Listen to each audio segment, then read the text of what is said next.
maaso taata naye tusinza kwe kubanga yekwasaanidde teri mulala Mukama okujjako gwe Mukama atutuusizza wano mu kifo kino Mukama n'otuwa obulamu n'otuwa amaanyi n'otuwa omukka gwe tussa ssaawa zino n'otuwa ebigambo bino bye twogera Mukama osaanidde ssebo wange tusaba Mukama osinzibwe tusaba Mukama otenderezebwe tusaba Mukama owulumizibwe era tusalira abo Mukama booteesetese okuva mu kifo kino Mukama banguyeeko basobole okujja okubeera naffe tusinzize wamu Mukama tumutendereze wamu Mukama Katonda wange baleke byonna bye bakola ebibasibye era tulagira abo abakwatiddwa omulabe Sitaani tubalagira abate mu linnya lya Yesu Kristo Nazaaleesi tukabavaawo omulimu gwa Mukama gugende mu maaso mu linnya lya Yesu Kristo Nazaaleesi buli nkola y'omubi olwedde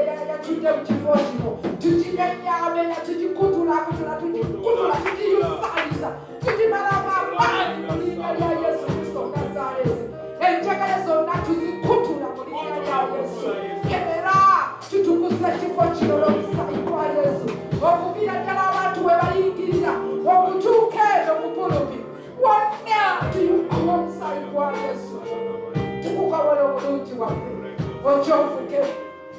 Ochofuke Mukama twala ekifo ky'omasekati tuula ku ntebe y'Omukama nga tukusinza tuula taata tuula bulungi waffe tusinza gwe Mukama era nga twewaayo okusinza Mukama kiriza ettendo lyaffe n'okusinza kwaffe Mukama bikiriza taata bikutuukeko kubanga oli Mukama oli wa kisa oli mwesigwa Yesu obulungi bwo butuyitiridde ku Mukama weebale nnyo Mukama weebalire ddala taata mu linnya lya Yesu Kristo omulungi tusabye amiina haleluya bana Yesu mulungi ate teri omuntu atwagala okusinga Yesu mu wiiki eno emirundi egisinga sitera kufuna budde obulabako ku TV naye ku wiiki eno nafunayo akadde katono nnyo nembeerako n'ekintu kye nalaba ku TV nempulira ng'omutima gwange gweyongedde okwagala Yesu. Waliwo omusajja oyo yali akola ebikolobero bingi sajja ng'akola ebikolobero bingi abisagizekawo empaawo yakwatanga abaana abawala n'abakozesa nga bw'alaba bwe yamala ng'obakozesa n'abatemako emitwe n'amala n'asuula emirambo bodies somewhere era mukawempaawo just ku neighborhood. Omusajja ono nalabanga ng'ali mu kkooti nga basazeewo omutwala nga bamaze omusalira ng'agenda luzira okumalayo emyaka 105 nga gye bamusalidde agende ne banne nga bwe bazze nga bakola ebikolobero yakwatanga abaana b'abantu n'abakozesa n'abanywamu ebisaayi n'amala n'akwata bodies n'aziteeka wati naye oyo Mukama ye yamutonda. Naye bwe nalaba ebintu ebyo byonna nengamba bannange laba ekisa kya Yesu atwagala nnyo. Omusajja oyo singa amala n'agamba taata nzize Mukama nsaasira Yesu ayanguyira ddala omuyamba ate n'amukkiriza ate n'afuuka omwana. Mukama yeebazibwe. Kati ffenna tuli wano tulina bye tukoze tumanye nti Yesu atwagala nnyo. Kati nga bwe tuzze okusinza Bayibuli etugambye Psalms 47:7 tusinze Mukama n'amagezi n'okutegeera. Tetusinza Mukama kubanga twazze kusinza naye ebigambo ebyo bye tumusinzizaamu tumusinze nga tubitegeera ate tubitegeeza bisobole otukolera. Bwe batugamba nti Yesu asonyiwa laba nti buli kibi kyonna ky'ozze nakyo kisonyiyiddwa. Bwe batugamba nti Yesu muwonya vaa wano ng'omanyi nti owonyezeddwa. Tokkiriza ebigambo by'omulabo obugambo bw'ateeka mu matuugo n'akulimbalimba n'owulira nga tonakola kitonawonyezebwa. naye manya nti owonyezeddwa. Haleluya. Kale katendereze Mukama olunaku olwaleero.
Bw'oba omutegeera olina ensonga yonna ey'okusinza, olina ensonga yonna ey'okumenya ekiwato kyo. Mukama yeebazibwe. Mbabulidde ku musajja oyo bwe namutunulidde ne ntandika okulowooza nti omuntu nga nze ajjudde obuntu bwe mba nzijjudde obuntu obulungi. Mba ntandise okulowooza emmundu ngijjewa. Yenna musanyeewo nsanyeewo buli muntu we wenna bonna bateeke wansi. Naye ebyo byolowooza mu buntu bw'omala obikola ofuniramu wa? Obwo ng'akomawo. Haleluya. Naye ne ntunulira ekisa kya Yesu. Banange Yesu. Oba batalina Yesu bakola batya? Oba bamalako batya? Ng'olaba emirambo giri wali gigudde. Naye n'omusirusiru akwata abaana bo n'agenda n'akozesa n'amala n'aggyako emitwe n'anywa omusaayi n'asuula wali. Nga si Yesu. Ekiro ky'olwaleero we kyatuuse ku ssaawa nga 4 awo nga nkyatudde ne nfuna akasimu ku sisita wange anzirako omwana we first born ng'afudde era nga tumuziika e Masindi. Naye ne ngamba ne bwenziruka ne ndeka okuweereza Yesu. Nze ngenda omuziwo nze ngenda omuzza. Mukama yeebazibwe. Lwaki tetuwulira mu Yesu? Lwaki tetuwulira mu Yesu? Osooka gya kitaawo bw'ogimala n'ogamba kale kanzika ngende ku mirala. Naye gya taata nga ngimaze. Kubanga taata bw'atabeera nange ne ntandika okudduka oli awo nyinza obutatuuka ne gyendaga. Naye bwe mmala okukwata taata ne ngamba Yesu omulungi oli nange. Byonna bisoboka era byonna bisoboka. Haleluya. Banange Yesu mulungi. Bwe ndowooza ku bulungi bwa Yesu oluusi osanga eyo n'entandiko ne mpulira nga njagala kaaba. Kubanga tosobola kutottola n'obumalayo n'obwogezaako tosobola. Yesu mulungi.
Oh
leero taata n'obeera waggulu wange. Abaana nga balwadde Mukama taata n'ojjanjaba. Embeera nga ziyitiridde Mukama n'oyimirirawo taata. Ebintu nga bigaanye Mukama n'oyingirawo. Taata weebale. Weebale gwakola ebyekisa. Weebale gwatajjuluka Mukama. Weebale gwe mukwano gwange. Weebale gwayamba abakoonye. Weebale gwayamba abazitoowereza Mukama. Abatalina ssuubi taata n'obawa. Mukama osaanidde. Naasinzanga ggwe Yesu. Nakutenderezanga Mukama. Nakwimusanga mulamu bwange Mukama. Omukka gw'ensa guno gw'okumbadde Mukama. Obulamu bwonna bw'ennina Mukama taata yeggwe. Mukama buli kyennina Mukama ekiri ku bulamu bwange yeggwe. Mukama yeggwe sirina kwe nsobola okiteekako. Sirina kwe nsobola okiteekako yeggwe Yesu. Yesu yeggwe Mukama. Yeggwe taata. Nandibadde nalekerwa dda Mukama. Nandibadde nga Mukama Katonda wange nagendeka. Naye Mukama obanyewo taata. Weebale munyenye yeekya Mukama. Weebale munyenye yeekya Yesu. Kolagama yayinge weebale. Yesu omwana gwendiga weebale.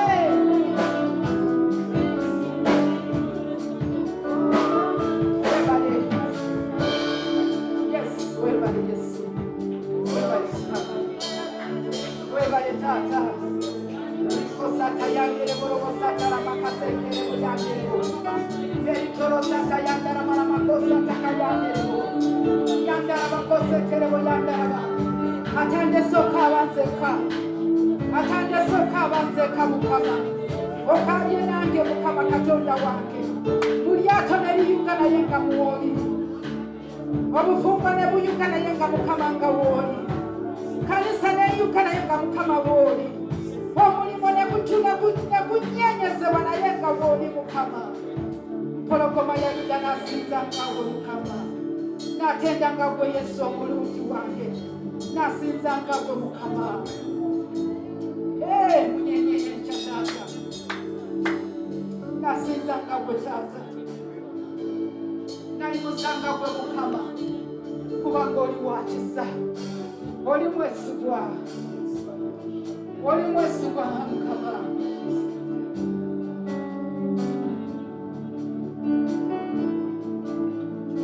Wamunyenyerecha. Munyenyerecha. Oloboma yayuza. Omwana gwendiga. Yekwe mulyango gw'eggulu.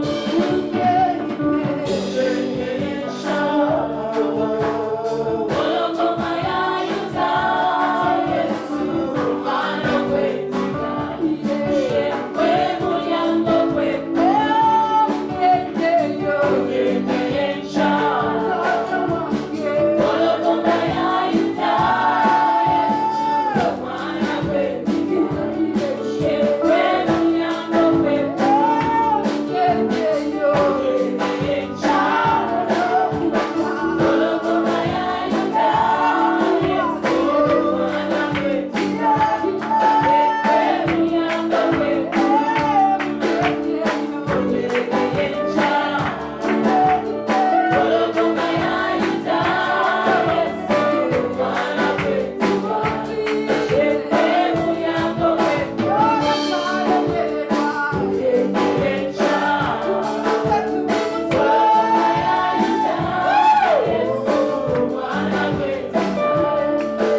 okuva January paka December abattewo nakutuuba abattewo nakugabirira lwewalwala n'obona lwewaba kabenja n'obona lwafuna endwadde n'obona Katonda mwesigwa nimuse eddoboozi ly'omwebase Muganda weebale mukagala weebale empologoma yayita weebale Katonda gakirimuga weebale kubanga atuwadde obulungi bwerere akusimbidde ennyumba akugulidde emmotoka alabiridde abaana bo akuwadde sikiritis January ku December tosizeeko njala tobaddeeko nabasi bonna obaddewo era yonna lwaki tomwebasa ogesima weebase Mukama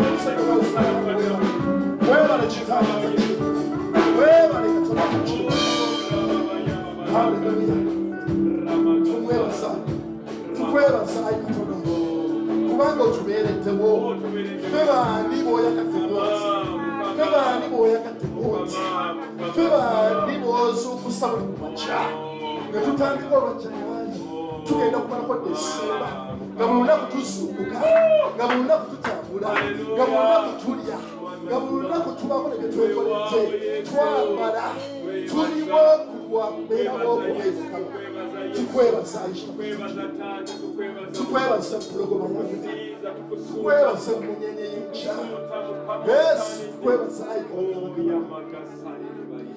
era twongera okusaba ayi Mukama mu mwezi guno ogw'ekkumi gwe tuyingiddemu ogw'Advent Mukama oyongere okweyolesa emikisa emikisa gyo gyeyongere tutambulire mu bulungi bwo tutambulire mu kwagala kwo tutambulire mu kisa kyo tutambulire mu maanyi ag'obuvumu tutambulire mu kuganja tukwebaza ayi kabaka kubanga bakiffe tubaddewo lwa kuganja kuwatuwa tusobole okubeera n'amagezi agasalawo okukola ebituufu gera maaso osabe Mukama nti omwezi guno nsaba Mukama ompa amagezi okusalawo ebituufu ku bulamu bwange yogera eri Katonda omugamba okusalawo ebituufu kubanga ebituufu byebigenda okutuusa awatuufu ebituufu byebigenda okutukolera ebituufu Mukama tuleme okwekkiriranya tuleme okudda emabega tuleme okwebuusabuusa tukwebaza ayi kabaka era kitaffe twewongayo ebyemikolo gye egyekisa omwezi guno ng'omulabe enyaga agezaako okukola aleeta obubenje aleeta endwadde aleeta okufa waliwali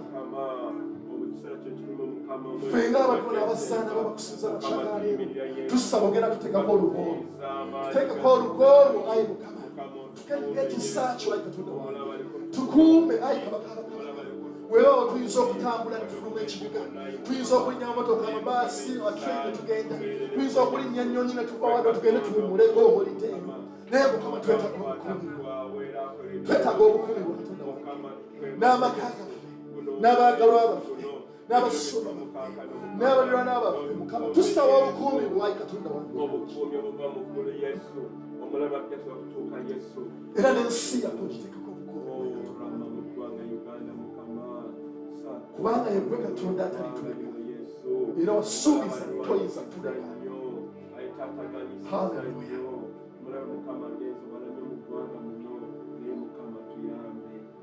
tukkiriza kabaka tebetusabidde wano okusinza n'amatenda betuyimusizza gy'oli ayi kabaka obiwulidde era okubeerawo okwo kugenda tusukulubako ekitiibwa n'ettendo byonna wali waggulu ennyo mu linnya lya Yesu Kristo Mukama waffe tusabye haleluya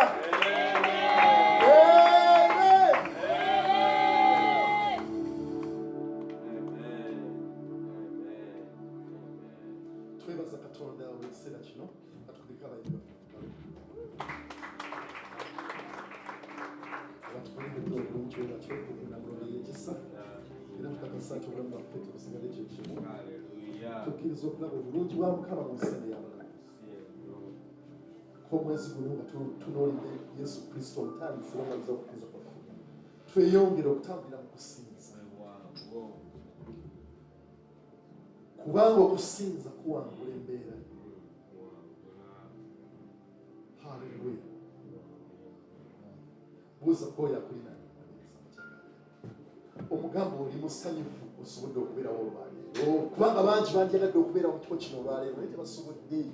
Abala bazuukuse amagumba gabameketa, abala bazuukuse tebalina masannyalaze tebagolodde, abala bazuukuse kwegamba bingi, abala bataddemu ebisuubuzo emotoka zigaanye okutambula bingi bibeerawo mulaba alwanirira naye gwe nange tusobodde okubeerawo abakyala.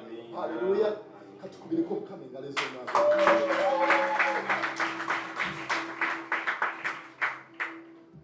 Amiina. Emyezi gye tutambuliramu, oba otambulira mu mwezi gwa Tevet, oba otambulira gwa Desemba, mwezi gwa buwanguzi. Myezi gya buwanguzi, myezi gya kwebaza, myezi gya kutambulira mu buwanguzi bwa Kristo bwateekeddwa. Haleluya. Kale ngenda kubawaanizaayo abantu babiri mu ddakiika 2 bajje abalina obujulizi. Tetuyinza butatuulira bulungi bwa Katonda kubanga buli tukuŋŋaana tulina okwezzaamu amaanyi. Wabeerawo Mukama ebyo byakoze mu masekkati gaffe, n'olw'ensonga eyo nja kwaniriza mangu ddala singa abadde osinga baatuuse, oba oli awo tewaliwo n'omu.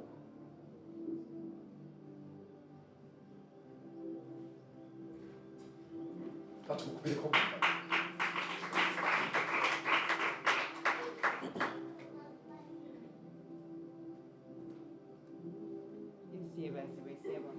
Yesu yebazibwe abooluganda. Bannange nga Mukama tumukiitinga ne tugamba teri asobola muwa testimony, teri asobola kuwa bujulizi. Luganda service nedda tweddeko. Next Sunday at least please. Ngambye nze kanzi Yesu yebazibwe abooluganda. Mukama abadde mwesigwa. And Sarah basharinga nti bannange like Mukama atubeereddewo December. Sorry nze nkubalira mu December lero 17 Mukama abadde mwesigwa every single day. Mwalaba emmotoka ezaggwa enambule banaite mwaziraba. Fe Mukama like there is nothing about us. Nga bwe tuyimbye mu luyimba it's about the grace. Kisa kye nti family eyo abantu bonna bakuumiddwa. Kisa kya Mukama nti abantu bakuumiddwa. Bannange nze era nyongera okwebaza Mukama ndeze ekisa ku mulimu. Nali sikimanyi nti Mukama asobola okufuula akalango ng'abantu bakyogera.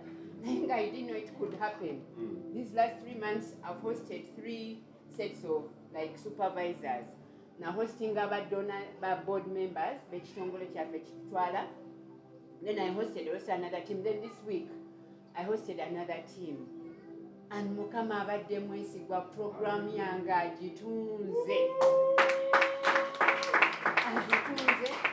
Program ebadde mu kitongole before I came. Nze nakawezaayo mwaka. But people boogera ku program like bakagimanya. Nengamba Mukama nzaani n'osobola okutuna. Ate ku mulimu mbeera nagamba ngenda gamba abantu nti ndi mulokole. Sijja kutya kubanga nzirira musiraamu. Nina okukola ki? Obbagamba. Ate bannaye tebiba byangu omusiraamu bwe najja nga tasanyuse kubanga najja kumuzibira sente. Nze signing off payments za 6 billion. Naye Mukama mwebaza. I completed the 7th billion payment this week. Sasa ba muntu. Ngamba Mukama. Sasa ba muntu. Ne abantu ne bangamba great jangu tukuwe ku chai. Bagala okuweyo. Ne mbagamba no guno mulimu gwange Mukama yagumpa like I'm doing my work toyina kunsasula. Kati nze kye nebaza Mukama ebikemo biba bingi mu ssente. Naye anyambye.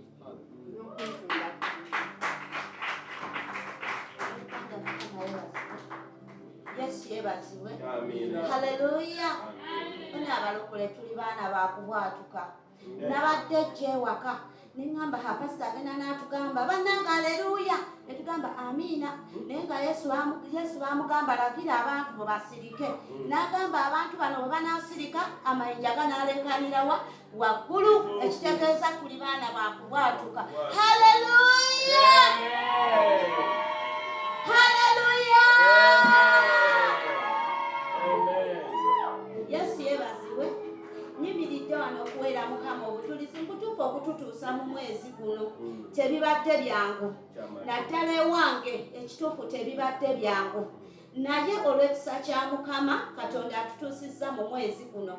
Era tukkiriza Katonda nti n'emirala emyezi nkwate ekkubo ne ŋŋenda ewaka pasita yankwirako nagamba nga sikulabye ne mugamba pasita nagendako ewaka naye ngaekituufu babange yafa naye yafa nga mwatuzza obulokozi kati mu kuziika baaba enkuba yatonya twamaliriza byonna byonna mumaliriza okuziika nga ziwaze essaawa 12 kati tuba tuvaayo nga neesunga ngende ndago omusika mangu kuba nze nasigala ewaffe kati obudde buli omu n'avaamu n'agenda nga tewali ajja kati abaana ne bamba bubi maama gwe wasigalayo toyina mwannyoko yenna yitawo tulaga omusika ne ŋŋamba bannaye nze ndi mulokole biri byatuyitako ne baŋŋamba maama totugamba byatuyitako ffe jangu otulage azze mu bigere bya maama waffe tumutegeere ne ŋŋamba mukama ŋŋenda kola ntya paka we nagamba sina ssente ne baŋŋamba nedda gwe jangu buzi otulage nenkwata okuba ngenda okutuuka nasanga abaana bapangisiza bidongo bataddeko tenti bakoze biki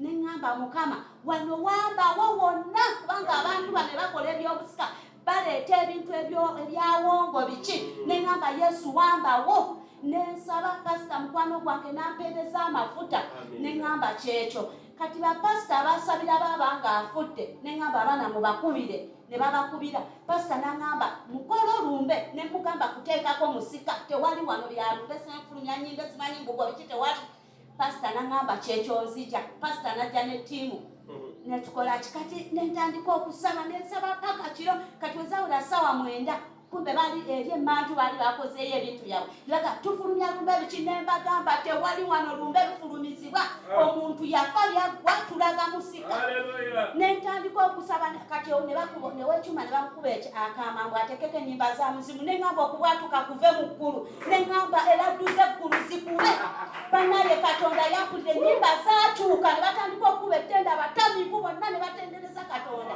neŋŋamba mukama weebale kati bwe nafuluma bwe nali nsaba ne bagamba tusabire twatuze naye tuze ekibiina mu linnya lya yesu ekiro nendaga abasika mu baana okumakya nendaga abasika mu bantu bali ne tusaba buli kimu kyatambula bulungi nebaza katonda olwekyo n'ekirala baŋŋamba nti simanyi nina kansa batandise okunjogerera ng'olubuto olunuma ekintu ekinyoola mbanga agenda okuzaala bebi neŋŋamba mukama wagamba tunaalagiranga nekiba nenkwata ku lubuto nentandika okulagula yesu nkwebaza kulwa byenda ebiramu kulwa kino ekiramu bannange ndi mulamu haleluya kiwa netenda omukiriza katonda haleluya twebaza katonda olw'obujulizi obwo bakula obujulizi bwewabirano tulina obujulizi baako n'obujulizi dakikemu baako n'obujulizi bwewamulirano abakulinazo mwebase katonda oyo akoze ebyamakulu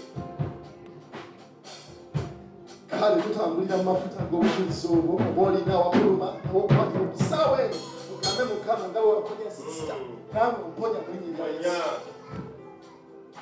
akikoze nakkiriza mukama akikolera mulinyira yesu abaana baffe simanyi oba omusomesa waali abaana tugende mu kilasi ate era mukiseera kino katwaniriza omusumba waffe ajje atutwale nate mu kiseera ekirala ekyokusinza nga tufuna ekigambo okuva ku nnamulondo mulinyira yesu katwaniriza omusumba tumwanirize kanatu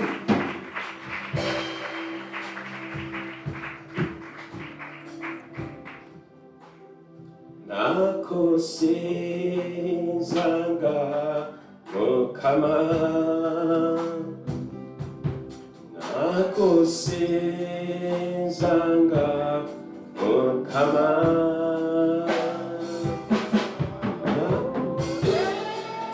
Jesa chechiki Lolo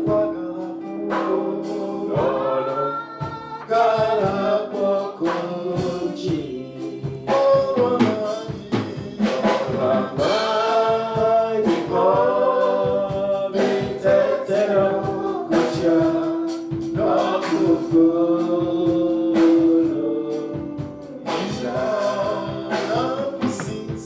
Nakosizanga mukama nakosizanga mukama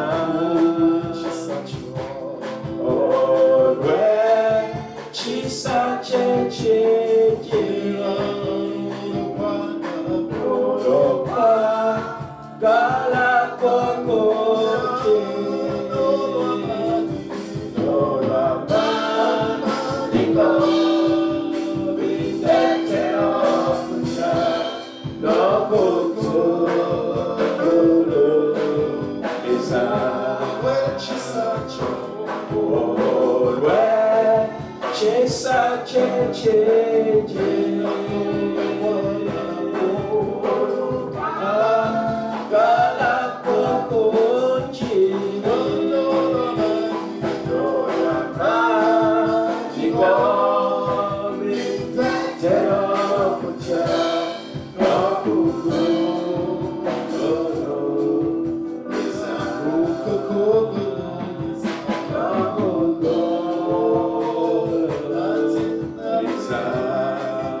Tunakusinza,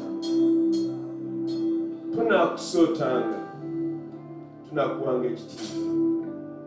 Mukama twewaddeyo okusinzanga n'okwagalanga okutuuka lwe tulifa oba lw'olidda.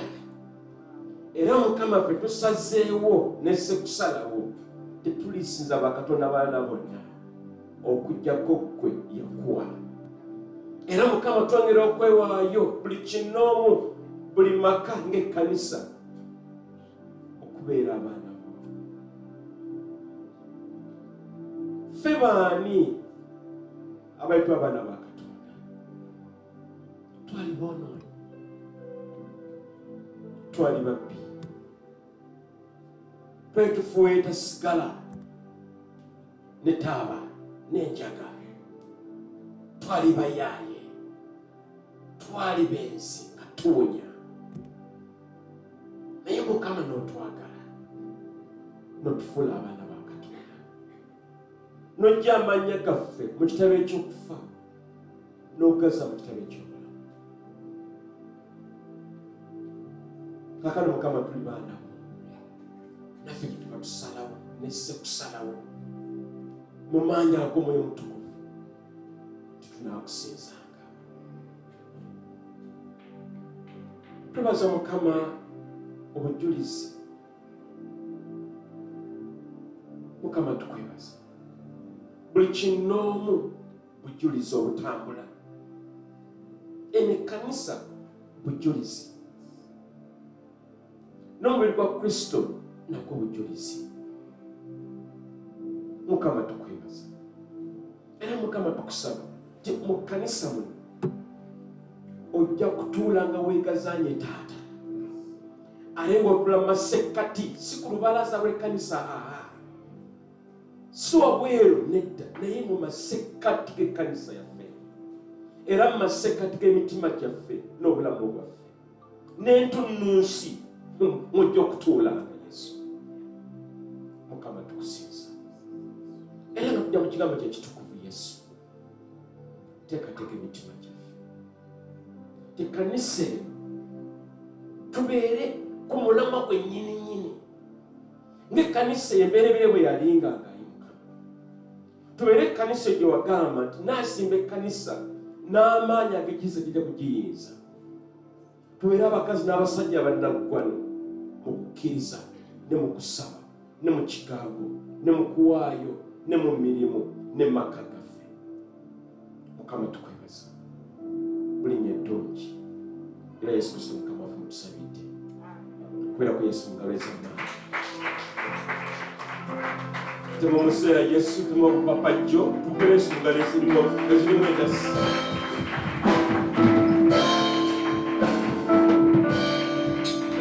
Ekwaya kubabeereko mu ngalo abantu bano bakola nnyo. Mukama ngero okubakola. Nja kubasaba bana nina entebe ziri wano mu maaso nkama. Mumutudde eri mabega erye mu kame. Nja kubasaba mweyongere wano okumpimpi. Mbeere nga mbalabako. Tukyali batono naye mwe temutya. Bajja kujja misinde nga badduka kujja mu kanisa. Mweyongere bano mujje.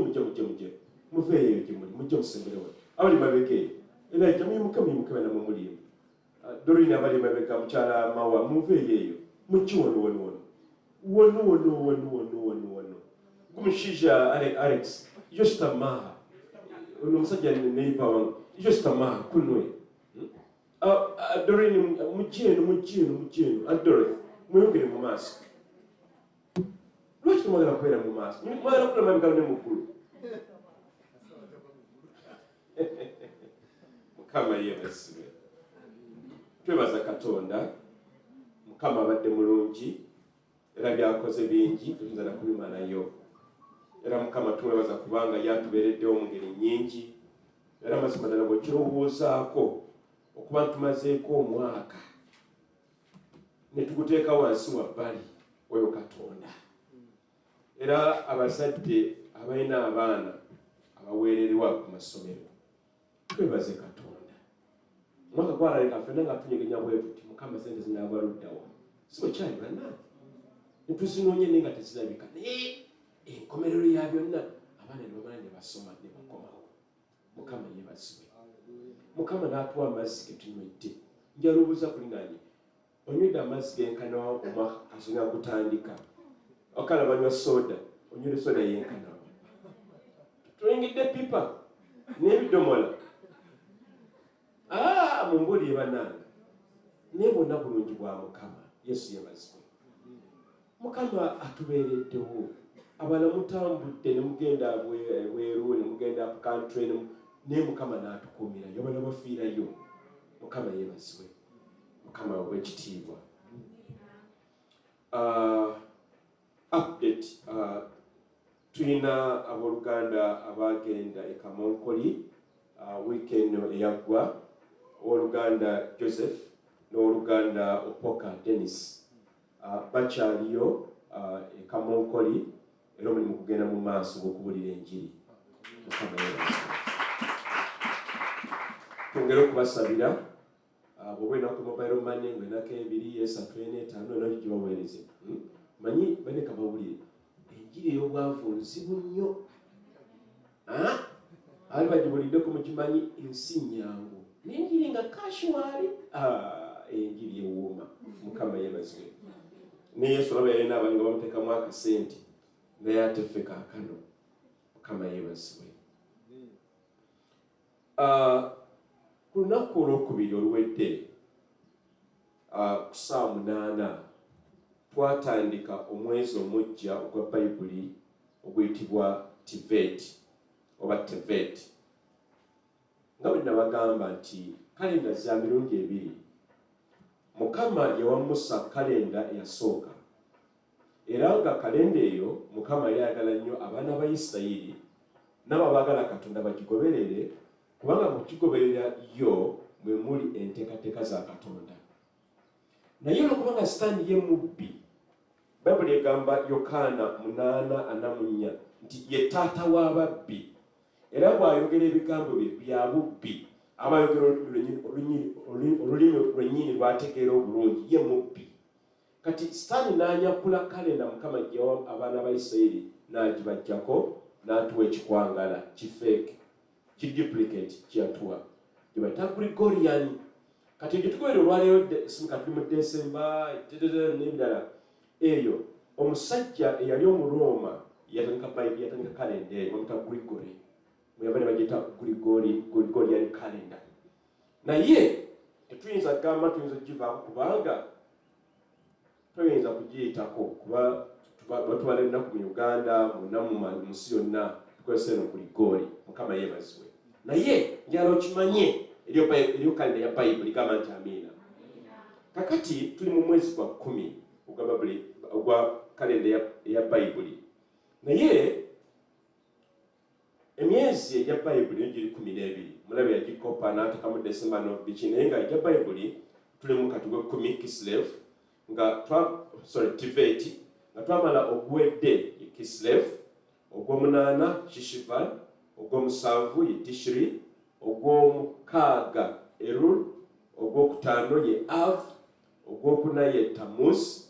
ogwokusatu ye Sivan ogwokubiri ye Iya n'okusooka yani Nisan mukama yeebazibwe kati omulabe kyagendera okutujjako kalenda mukama gyatuwa obeere nga tomanyi sizoni z'obeeramu tomanya biro mukama yeebazibwe senga omuntu asalawo tugeze nagamba ku lunaku olw'enkya ku Mande ajja kujja yambale bulungi nga nze bwe nyambadde agame ajja mu kanisa ku Mande ku ssaawa emu n'ajja wano mu kanisa anaasangamu nteekateeka ki waki jja kubeera osanga kyoto jja kuba twera bikitulongoosa naye anaaba asuubira sitaggi kubanga saavisi abadde yaddi ya leero kasani kyeyakola yatujja ku mulamwa guli ogwasookera ddala okutubuzaabuza tujje ku biseera mukama byateekateeka naye mukama tumwebaza nti atuwadde okubikkulirwa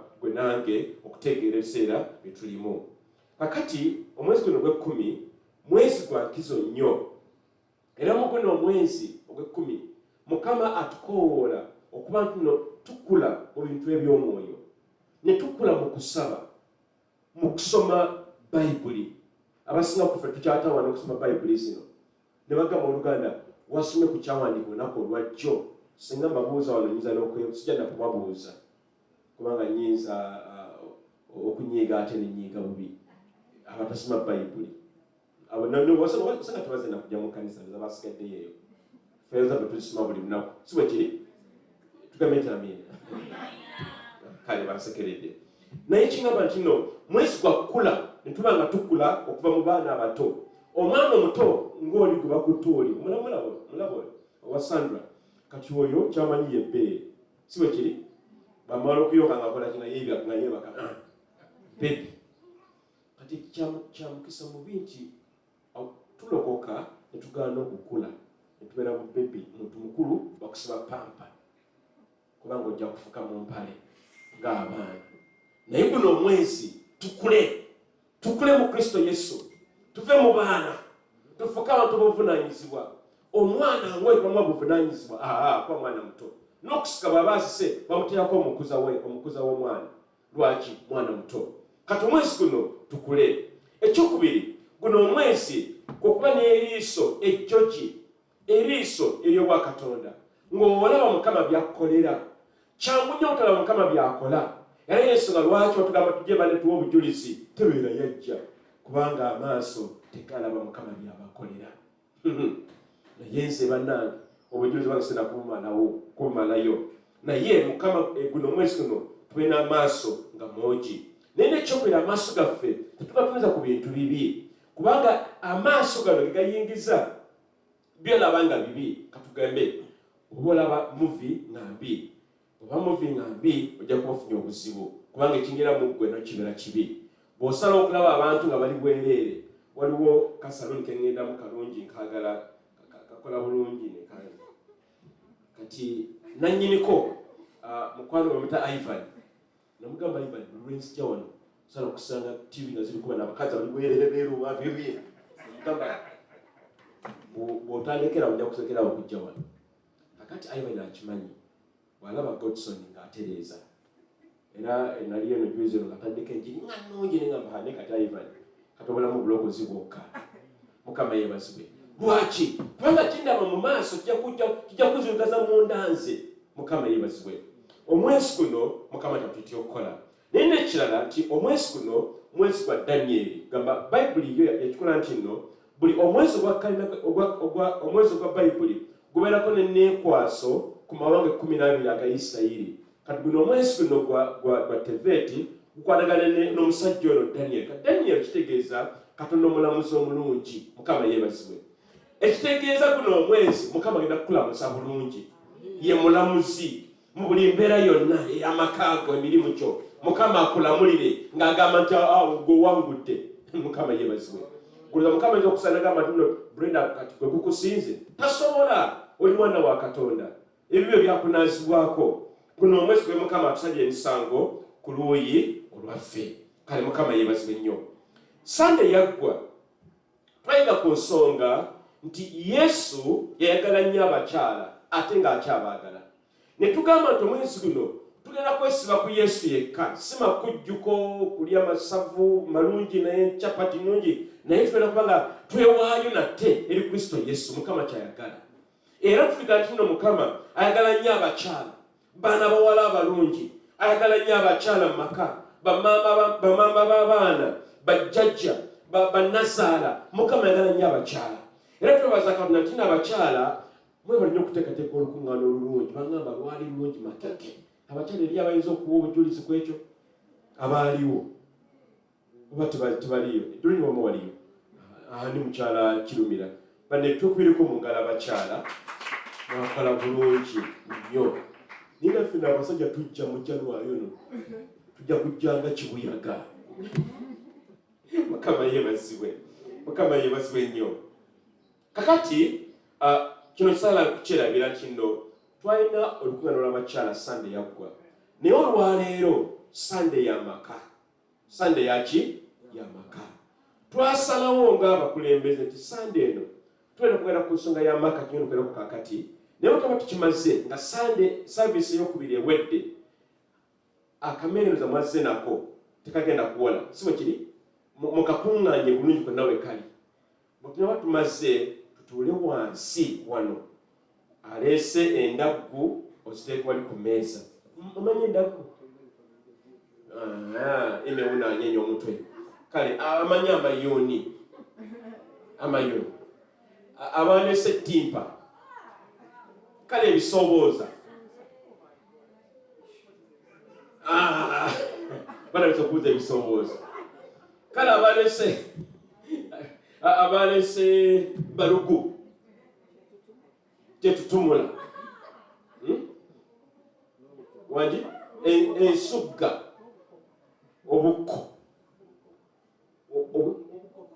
obukopa obona nange sibumanyi kata Dorothy wano yatuwangudde ffenna nekye tugamba twagala tulye ffenna Mukama yeebazibwe antusuubya Mukama yeebazibwe akamere kaffe katuuse edda kansubire aleese akalo aleese akawunga aleese ebinyeebwa tulina kuteeka wamu ffenna tulye wamu otunamala okulya maki tugenda okukola ekiddako tuwa obujulizi ni Mukama afuga Yesu yeebazibwe otamala okuwa obujulizi omanyi kitugenda okuddako tutuule bulungi tulabe muvi enkambwe angononya muvi eri makeke ono musajja wedda ali ku kyota anoonya muvi ennungi tutule bulungi tukakkane tulabe muvi yaffe nga families Mukama yeebazibwe kale tugenda kwanda akabaseera akalungi ennyo olw'eggulu olwo lwaleero Mukama yeebazibwe era omuntu okwali okugamba nti Yesu yayagala nnyo amaka era amaka Yesu akyagaagala Yesu Kristo nga bwe tugenda okukiraba yayagala nnyo amaka era yagaba nnyo ekitiibwa kye wano ng'ekkanisa eya GFM twagala nnyo amaka agalimu maama taata abaana abazzukulu bonna bali omwo basenga bakojja gonna gabeera ki maka twagala nnyo amaka era munono z'ekkanisa yaffe ennono y'okuna ekontana ne famire number 1 so that was a mistake yakuna ennono y'okuna tugamba twagala amaka toyinza gamba nti nno ojja kwagala abaana bokka bavubuka toyinza gamba nti nno ojja kwagala bamama bokka nedda bataata nabo ba muwendo kati buli omu maka alina omuwendo gwe n'ekitiibwa kye ffe mu kkanisa yaffe twagala tube nti nno bonna tubatwalira wamu amakanisa mangi gamanyi okukola ensobi eyo nebagamba eno ekkanisa y'abakyala eno y'abasajja oba eno y'abavubuka abavubuka tuyinza kubeerawo nga tubalina bamama wadde bataata tugambe nti amiina kakati ffe tugamba wano mu GFM kanisa yaffe nti amaka kikulu nnyo era amaka ge gakola eggwanga oba ge gakola ekkanisa toyinza kuba na kkanisa oba na ggwanga nga tulina maka Yesu lwaki omulabe Sitaani atawanya nnyo amaka gaffe n'aleeta okugezesebwa n'aleeta okukemebwa n'aleeta ebibi n'atukuma mu bwavu naye Mukama twagala atubotolere mu linnya lya Yesu Kristo ti amaka gaffe gabeerenga magumu oba oli mufumbo nyweza obufumbo bwewalayira bw'obanga oli musajja oli mufumbo mukyala mufumbo nyweza endagano ziwalayira bwe mutaba kufumbirwa nga email wananaatera n'abalala abelayija n'abo bata abasajja abo twagala nabo balabire ku ffe Mukama yeebazibwe nabo bakole ekintu kyekimu ekirungi ekkanisa tugizimba bajja tuwa layisinsi n'okati Mukama yeebazibwe Dorine Mukama yeebazibwe Edward Mukama yeebazibwe haleluya Eliana Mukama yeebazibwe you know Raba Sakaraba Nariana amwala wange no yazze leero ageze mu baana yabana daddy njakuweza mu baana nengamba Mukama yebasibwe. Mukama atuyamba abaana bano balabire ku ffe. Kakati abantu bangi bawandiise ku nsonga y'amaka mu ngeri esinga okwewuunyisa ennyo. Omu yagamba nti ttiimu esingayo okubeera, a family is the best team you could ever have for familyless life is unaffordable. In other words, n'agamba nti awatali maka obulamu bubeera buzibu nnyo ate nga ge mazima. Omusajja oba omutatalina maka addayo mu kayumba ke ne yeggulira. We yalese ebikopo abisanga bimulinze bwebiti tewaliwo maka, waliwo ekibulamu. Mukama yeebazibwe. Omulala n'agamba nti ennyumba tekola maka, naye ennyumba ekolebwa abantu abagibeeramu. Mukama yeebazibwe.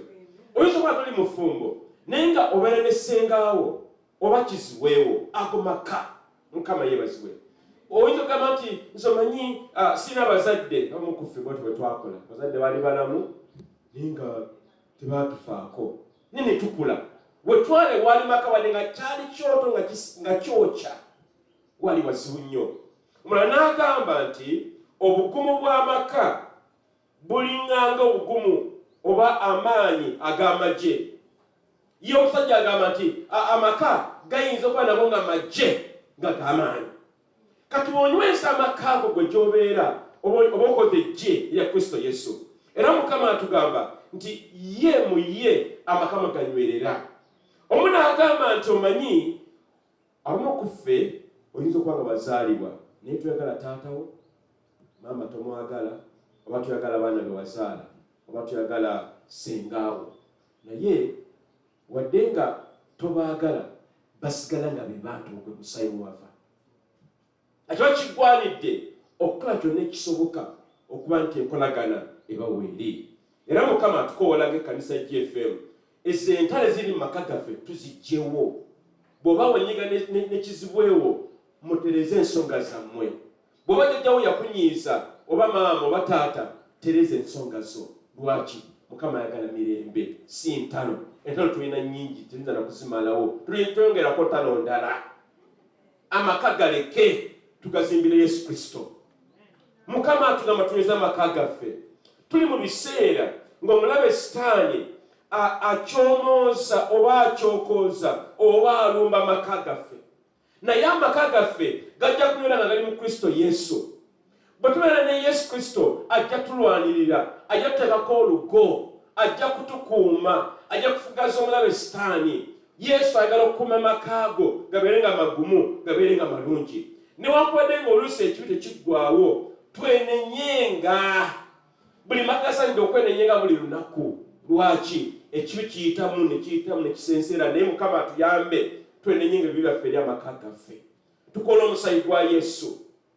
Ola ekifo kye nabaddemu olunaku lwajjo, nabadde siri mu Kampala, nabadde wali wa Kampala wala. Bavuze emmotoka yaffe, kimu gyabadde emmotoka nnungi ng'edduka, Spakaston 3000cc. Ba! Eri emmotoka yabonyebonye bambi. Naye yatukoze bulungi. Twabadde wala. Kati gye twabaddeeyo, omusajja n'ayogera ekigambo nga ati sala bayogeddwa nange omutwe ne gunneetooloola. Agamba ku kyalo kwabwe kuliko amaka nga bo batawaana n'obusungu. Obusungu. Era bo tebalina buzibu na kuyiwa musaayi. N'annyonnyola bw'ati, mujja mumumpulirize. Taata ow'amaka yalina empalana n'omuntu omu ku kyalo kwe babeera. Mu busungu obungi, taata w'amaka n'alumba musajja munne mu maka ge, n'amusiba ku muti, n'amukalirira ku muliro. Omusajja ogwo muli abanenva amaka agatali mu Yesu. Kakati bw'agenze akaddiwa, batabani be emyaka si mingi nnyo emabega giyiseewo, mutabani we bonna nno bawaggoofu, basajja banene bazibu. Era omusajja agamba bo teboogera. Mukuŋŋaana ne tula mu lukiiko nemwererejjayo gakigambo kimu mwebale nnyo okujja. Kati omu ku bavubuka nga tatewo bwe yakola ng'asanga omwami omu yali ayagala okukwana mukyala we, n'amugamba gwe nno wandibadde ojja mpolampola, si Baganda gye mbadde debadde eriisamwe mbisa mu Luganda, bagamba gwe wandibadde ojja mpolampola, oli teyawulira nga looza bintu bya lubalaato. Bwati musajja bweyayogera, si bigambo byange. Yagenda n'akwata omusajja yali ayagala mukyala we, n'amusala obulago, n'amugyamu olulimi, n'alusiika n'alulya olw'obusungu obungi. Ago maka naye ekyabayamba nti Yesu Kristo yabasensera era abavubuka baalokoka. Amaka gatalina Yesu galaba binene, gayita mu bingi. Era Yesu olwaki ggwe bw'obanga walokoka nga oli ekimu ku kino ku maka ago, nyweza obulokozi.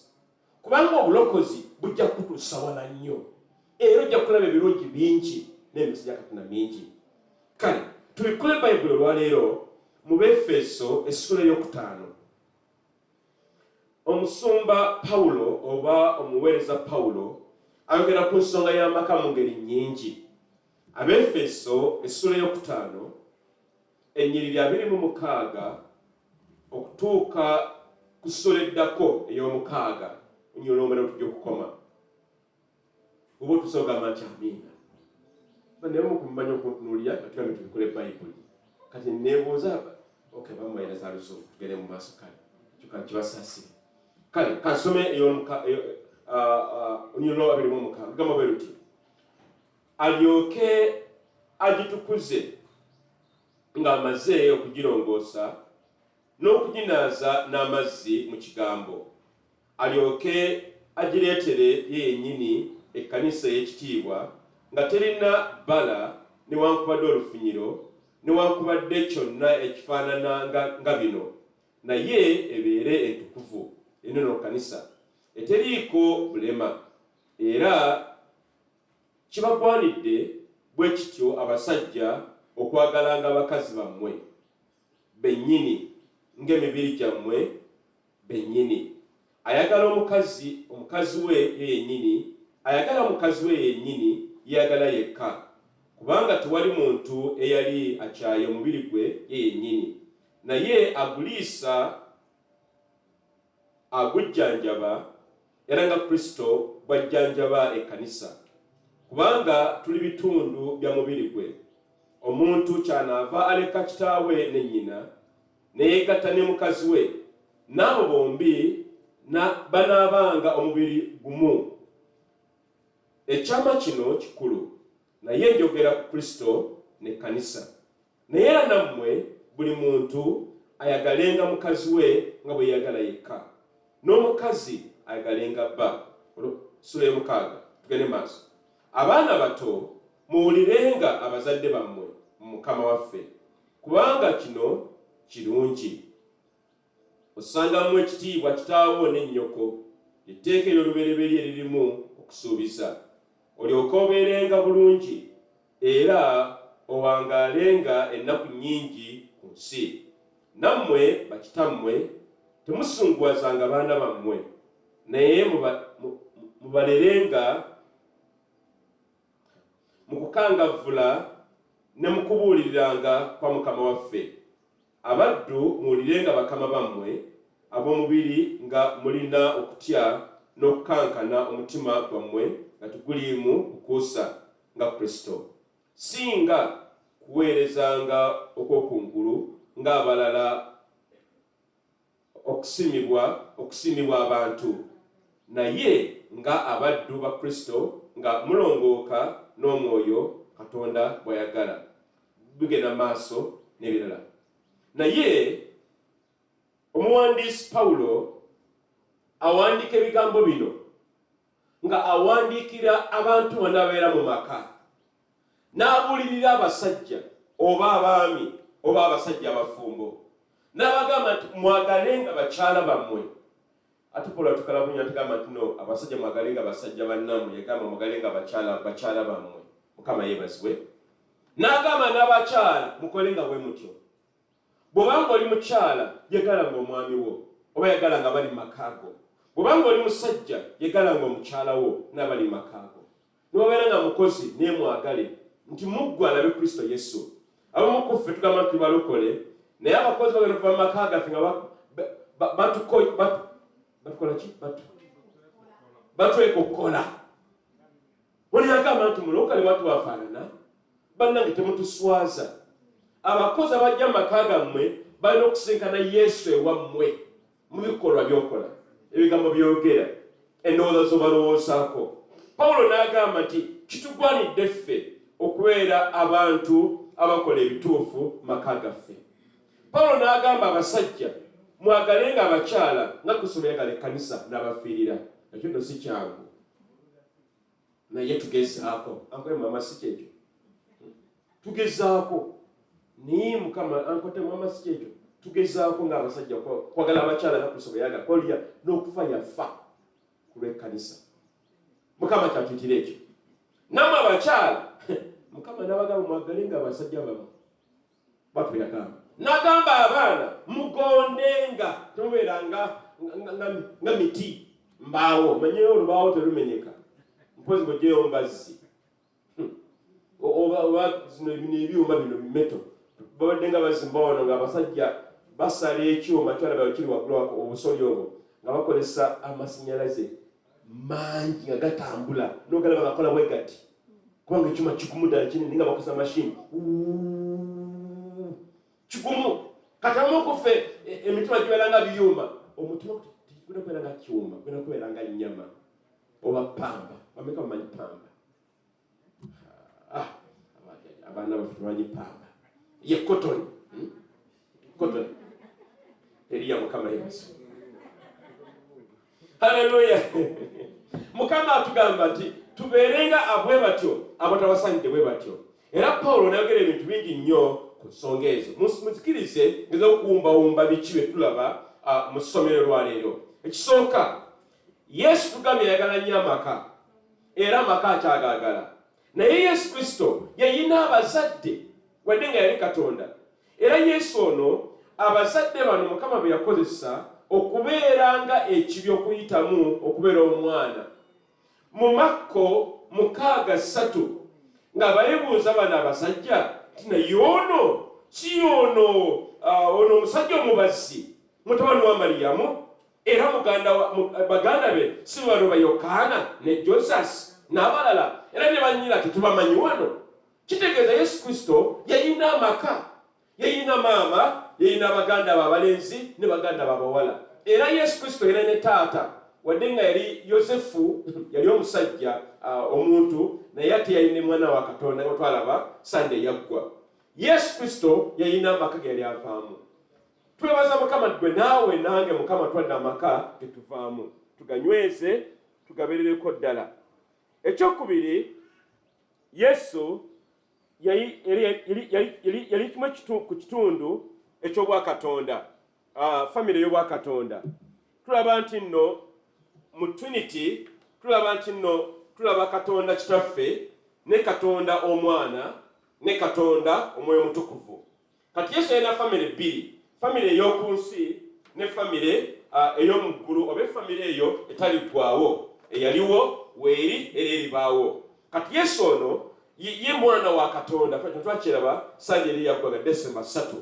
Era Yesu ono tetugambye nti nno yali Katonda yekka, naye Yesu ono yali era mwana wa Katonda oba yali mwana mu nsi. Kisera kye kimu ng'ate ya mwana wa Katonda. Ekyokusatu, Yesu yeetabanga mu nsonga z'amaka mu ngeri nnyingi. Kati nagwe nange tulina okututa mu maka gaffe ge tuvaamu. Of course n'okwegendereza tuwulidde obujulizi oluganda bwatuwadde wano. Bali mu kwabya lumbe, kulima malaalo, biki ebyo. Kati ebyo tubiveemu gamba nti amiina. N'obagamba kale gwe tuweereze ssente z'oweereza zigenda mu bigali byabwe. Kasoozi wayo bwe ziti nga bateeka mu bigali. kati wegendereze bwoba gamba bwogenda mwene era bwoba ogenda genda mu kusaba Mukama ajja kukuwa ekingi kye weetaaga. Yesu yeetabanga mu nsonga ez'amaka. Mu Bayibuli tulaba nti Yesu Kristo ekyamagero ekyasooka ku mbaga ey'Ekana yakikolera mu maka. Lwaki? Kubanga Yesu Kristo yagala nnyo amaka. Ekyokubiri, Yesu yamala obudde bungi ne maama we. Mu Bayibuli Yesu yagonderanga abazadde be. Era Yesu ono yalinga musajja ayagala amaka ge ne abazadde be ne maama we. Era ndowooza nti Mukama kyatugamba kino tutwagalenga abantu baffe tubeera mu maka gaffe. Twagale bamaama baffe abatalina balamu omuliro omukisa abamu ku ffe tetukyalina wadde n'omu. Naye Mukama atukoowoola nti kitugwanidde okuba nti nno twagala abantu abava mu maka gaffe. Ngambye nti abamu ku tulina abazadde naye Mukama yampa maama olwo maama wange mukyala w'amaanyi ayagala nnyo Yesu. Mwagala nnyo era oba oli awo ng'akubuuza mutabani oli otya ati gye ndi maama. Manyi kyendaka okubuuza amaka gali gatya watandikira. Mugamba amaka malungi. Ekyokusaba kiddako ekkanisa. Era oba oli awo nga aweereza akadde mugende muzimbe ekkanisa ti kale maama. Eno wiki atuweereza nti tukuleko mu ngalo maama oyo. Badde akadiye ne Mukama mukoleseza era eno wiki natuweereza emitwalo 7 kuzimba kkanisa. Zirya bwe natusirekayo. Mukama yeebazibwe. Yesu yakwatula nnyo ekisa abalinga babeera mu nnaku. Mu Luka 7 Yesu yakwatula ekisa omukyalo nnamwandu eyafiiddwako mutabani we. Yesu yayagala nnyo amaka nga yeekwatiramu era nga babeererawo. Njagala obeere ng'oli omulokole naye nga naawe mu maka obwekwatiramu obibeeramu tobita tobivaamu. Bw'obeerawo amaziga genda oziike naye ng'obiwera mwegendereza ebikolebwa. Mukama yeebazibwe. Yesu Kristo bwe yali ng'akyali mulamu mutabani w'omusajja ono yazimba yeekaalu mu Makko 5 yamubeererawo era n'amuwonya. Musajja yali ng'agamba bannange omwana wange agenda kunfaako. Naye Yesu Kristo bwe yamanya omugaso gw'abaana mu maka n'awonya omwana ono n'atazikirira wadde nga Sitaani yagala kumutwala bw'atyo. Kakati kirala kinyala okusaako essira nti buli maka gayina ekigendererwa. Amaka ago Mukama gayita kukola ki? Eri amaka gayitibwa okuba beegayiriza. Amaka agamu go mayimbi. Buuza Uncle Emma n'omukyala we mutabani wali bonna bayimbi. Mmwe wabo bakuyita kukola ki? Era mukikole ekyo. Ewange ffe tuli beegayirizi ate tuli bagabi.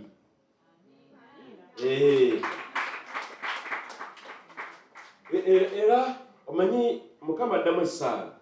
Bwe nali nga kyali muvubuka mbula kalevu nasaba Mukama ampa omukyala. Kati nze njala nnyo okugaba era okugaba sirina mu buzibu nakugaba. Kakati nengamba Mukama ampa omukyala nga naye mugabi. Kuba omukazi omukodo abeera muzibu. Gamba kulinanya omukyala omukodo ate mugamba. Oyinza okuba kyaggulo. Omukyala omukodo era ye omukodo. Mukama yeebase. Kakati Mukama nampa omukyala nga naye mugabi naye ate yasukkuluma. Waliwo lwagaba n'ogamba ha nasigazaawo mu nnyumba muno. Bwena n'abuwaayo naye ekirungi kya Mukama bw'amala okubuwaayo ne biyiika bibanga birimba. Era bannange ffe ekisinza otuwa omukisa ennyo ng'amaka okugaba. Tetutya kugaba ewaffe era ffe tetugalawo na geeti yaffe kumpi dikoni emati okugyeka yagamba bwe bajja ewaffe asangayo abagenyi ge mazima tebaggwayo naye emmere ebalisa tebula. Samaawe emmere bawweeri bwamala ogende Mukama sumula emikisa emirala bali tubeere bagabi. Mukama yeebazibwe. Kati amaka ago mmwe Mukama yabatya kukola ki? ekyo Mukama kyaba ky'okukola kimuba mukola. Naye buli maka gonna galina omulama Mukama gye yatuwa. Tugende mu Lubereberye 1:28. Mukama alina ekintu kyeyogera buli maka kyagala kibeere. Olubereberye essula esooka olunyiriri 2:8 bigamba bwe luti. Katonda n'abawa omukisa. Wuli ebigambo bino. Katonda n'abagamba nti mweyongerenga, mwalenga, mujjuze ensi, mugirye, mufugenga eby'omu nnyanja n'ebibuuka waggulu, na buli ekirina obulamu ekitambula ku nsi. Ebintu bino bw'obimenyamu byewuunyisa nnyo. Mukama agambye, Mukama n'abawa omukisa gwasookera ddala. Ekyokubiri n'abagamba nti mweyongerenga. Kati buli maka galina obuvunaanyizibwa okweyongerangako n'okugaziwanga. Gamba nti amiina. Tobeera obwera ogamba kanya kati ntuuse, aba kati n'emyaka bwekiti siyasobola kukola kino. Okyasobola okugaziwa. Gamba nti amiina. Era buli maka Mukama ayagala gagaziwenga. Oluusi tubeera mu mbeera entwenyigiriza n'otwanga amanyi Mukama ateze biriba bitya. Oyo biriba bitya okukozesa biveeko, waguza, botola, genda mu maaso obeere nga weeyongeza. Babuli negamba mwalenga. Abadde omu mufuuke 8, abadde omwana mufuuke 36. Tugaziwe. Era ffe ewaffe amaka gewaffe tugamba tugenda kugaziwa, tugenda kulya ensi, tugenda kugenda mu maaso. Njagala obeere ng'olangirira amaka go buli kiseera, kubanga tulangirira Mukama kibeerawo. Gamba nti amiina. Abamu kumanya okwesaasira ne weezinga anti Mukama ebyaffe nibyaŋŋanda obiraba. Era naye ng'abiraba nange mbiraba. Tuyimuse bannange okukkiriza kwaffe. Mukama atuyambe tubeere abakazi n'abasajja mu maka gaffe abeeyongera. Bayibuli negamba mwalenga. Ekigambo kyalanye ekyo. Mwalenga mujjuze ensi ate mugirye. Buno bwe budde bannange munaku z'oluvannyuma okulya ensi. Bw'otagira kanono girya ddi. Era Mukama atugamba tulye ensi tugende mu maaso tugaziwe.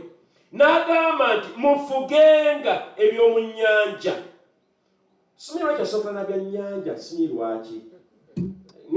Sagala kulimba nti amazima gali nti mpomero nnyo ekyennyanja. Era wanga ofuna ekyennyanja n'enkuku n'embizzi. Mukyala wange yagala nnyo embizzi. Mukyala wange awomera embizzi. Oba omukazi embizzi yabaaki nange sikimanyi. Awomera embizzi. Era bwe twazaliya abaana ng'akyalabe nange embuto nabonaabona. Olina okunoonya embizzi.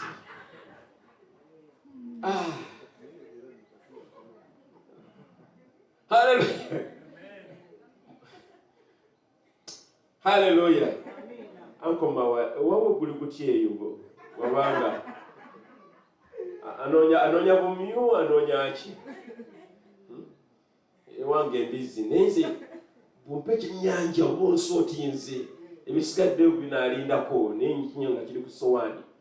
Naye Bayibuli egambye nti mufuge. Mukama yeebazibwe.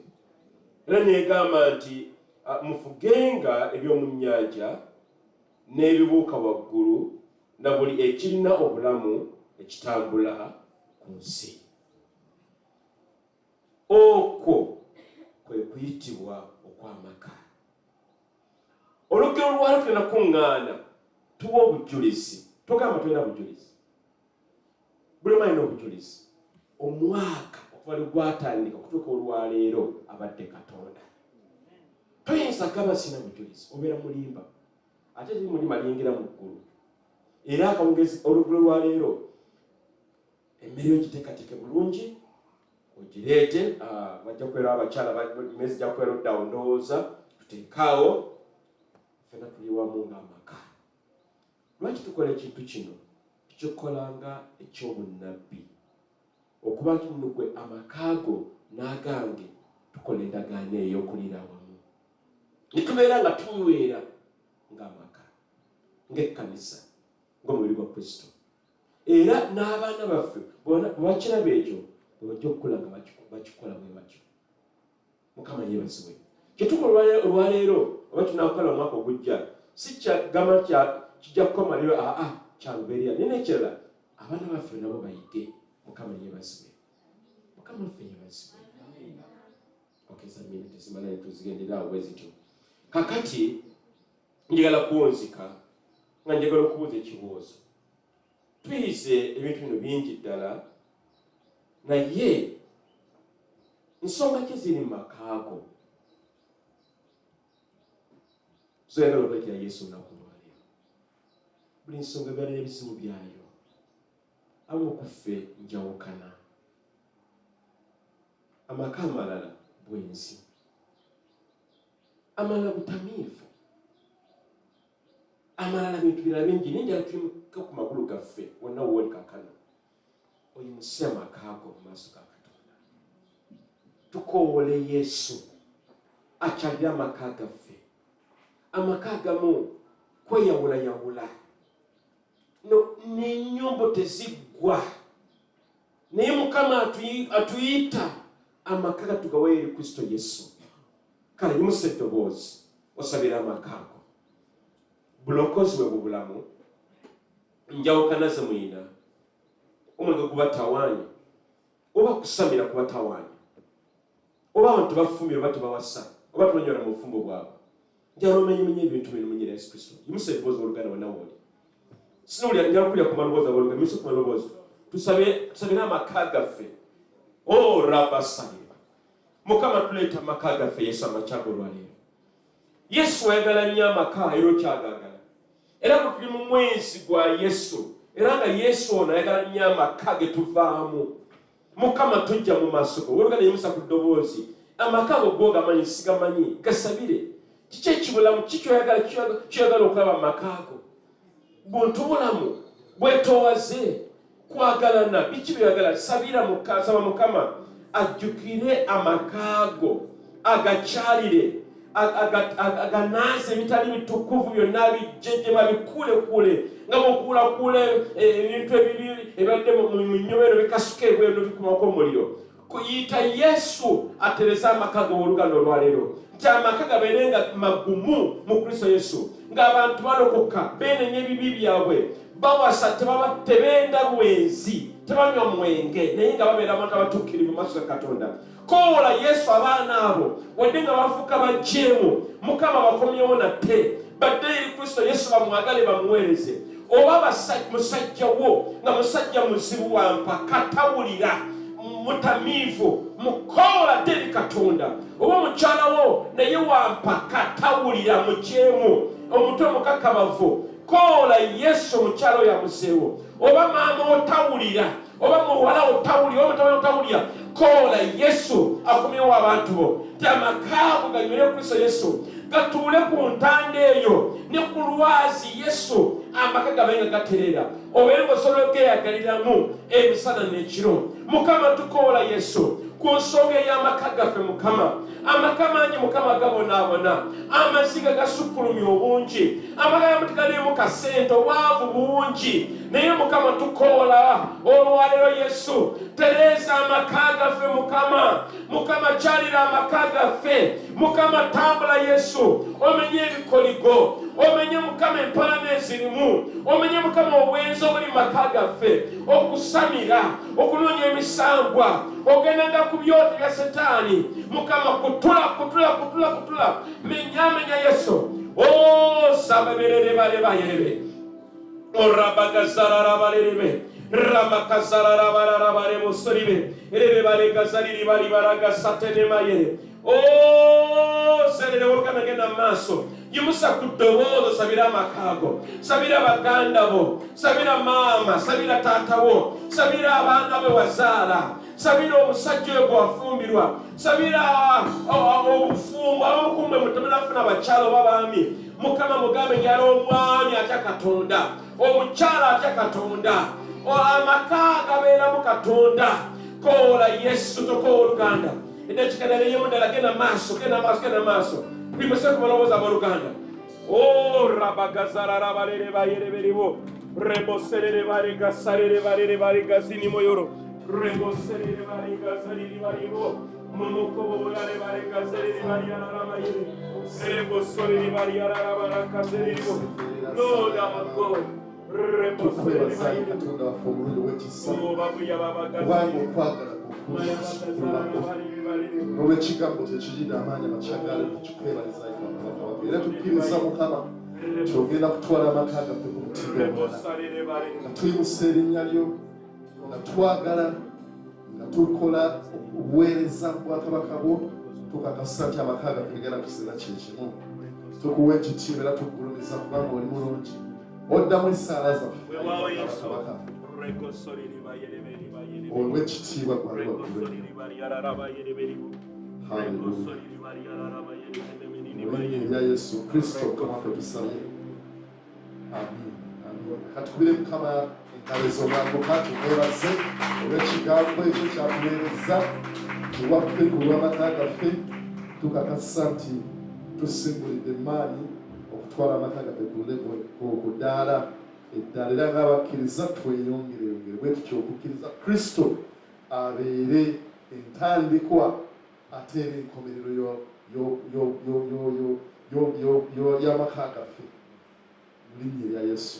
Ffenna bataata, bamaama, abaana, Pawulo ayongerako n'abatuyambako awaka nabaayina ebigambo byabagamba.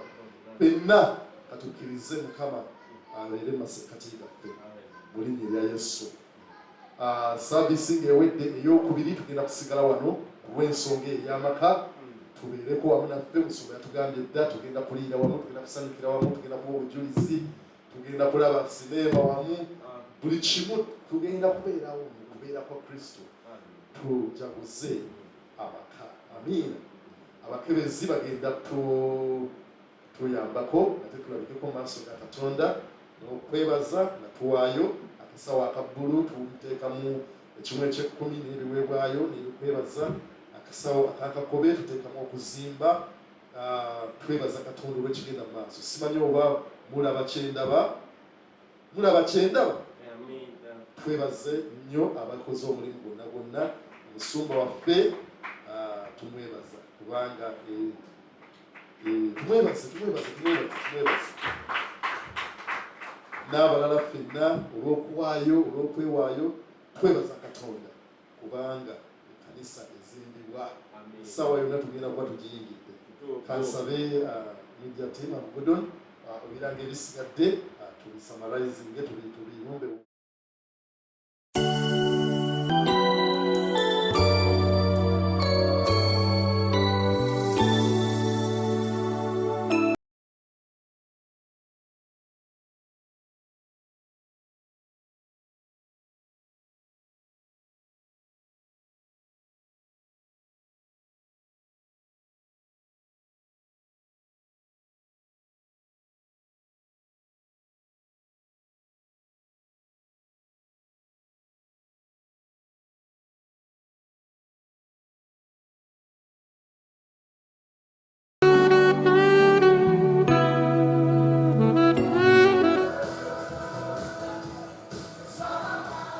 Hallelujah.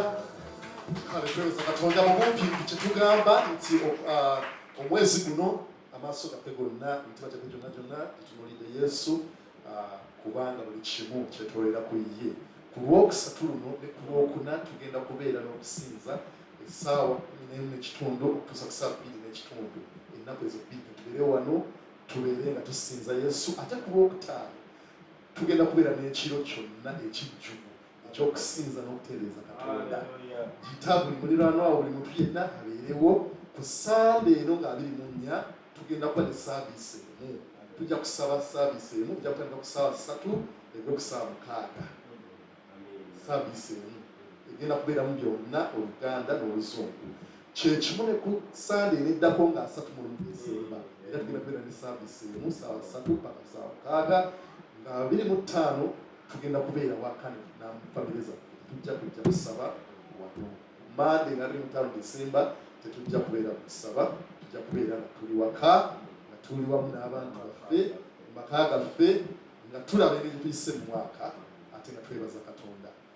Church egenda kubeera nzigale, office egenda kubeera nzigale okuva nga 25 okutuusa nga 3 tujje tusabe ate okuva nga 1 okutuuka nga 6 era tujja kubeera nga tewali muntu yenna mu office wano, so tojja tewali counseling tewali ki tulyoke tugulewo ate ku Sunday nga 7 tujja kubeera wano okusinza tutandika omwaka. Amiina. Katuyimire ku magulu gaffe twebaze Katonda olw'ekiseera kino. Taata omulungi ow'ekisa tukwebaza olw'okuwaayo kw'abantu bo, tukwebaza kubanga netukuwa biva gy'oli tukomyawo bukomya ekyo ky'otwesigizza. Tukwebaza kubanga olusobozesezza, tusaba ow'omukisa buli atodde n'abatasobodde gyongera opawa omukisa era tusaba nti bino bituleese bikole bulungi okutwala obwakabaka bw'omu maaso ku lw'obulungi bw'ekkanisa eno ne ku bulungi bwa ekkanisa ya Kristo. Tukuwa ekitiibwa era tuwa omukisa Katonda ng'emirimu gy'emikono gyaffe tweyongere bwe tutyo Mukama tuleme okubulwa kubanga wagamba tulina awanga ate naawe onoggulangawo enziki ez'eggulu tufuna muyiika kitanga tagwa olutambira mu kisuubizo ekyo. Weebale olw'ekigambo kyo, weebale nate olw'abaddu n'abazaana abasobodde okujja olwaleero tubawongayira emikono gy'ekyekisa nga tufuluma wamu naawe genda wamu naffe Mukama leka omusana gwo gutwakire mu maaso ga Katonda waffe tutambulire mu ggwe mu wiiki eno tusaba obukuumi bwo ayi Katonda waffe omulabe yeekiriisa nga accidents Mukama endwadde okufa Mukama ffe abaddu bo tetuufu Katonda waffe tekeko olubo olwo tekeko obukuumi bwo tukumi mu kisa kyo nga tusanyuka tusanyukire mu ggwe nga tulya tulire mu ggwe kye tunaakola kyonna kitanga taggwaawo kibeere nga kikuweesa ekitiibwa. Tusaba nasinkana ku lwokusatu twewongayo gy'oli bulungi n'ekisa bigende nga naffe ennaku zino ez'omulamu lwaffe olw'ekitiibwa gwali waggulu ennyo ku bwa Yesu Kristo Mukama w'ebisabye amiina. Twatula ekisa kya Mukama waffe Yesu Kristo n'okwagala kwa Katonda n'okusekibwa kw'Omwoyo Omutukuvu bibeere naffe ffenna n'abooluganda bonna emirembe ekitaggwaawo. Amiina. Yagaliza muno omukisa gwa Katonda nga tufuluma ate nga bwe tuwaniriza saaviisi eddako Mukama abawa omukisa.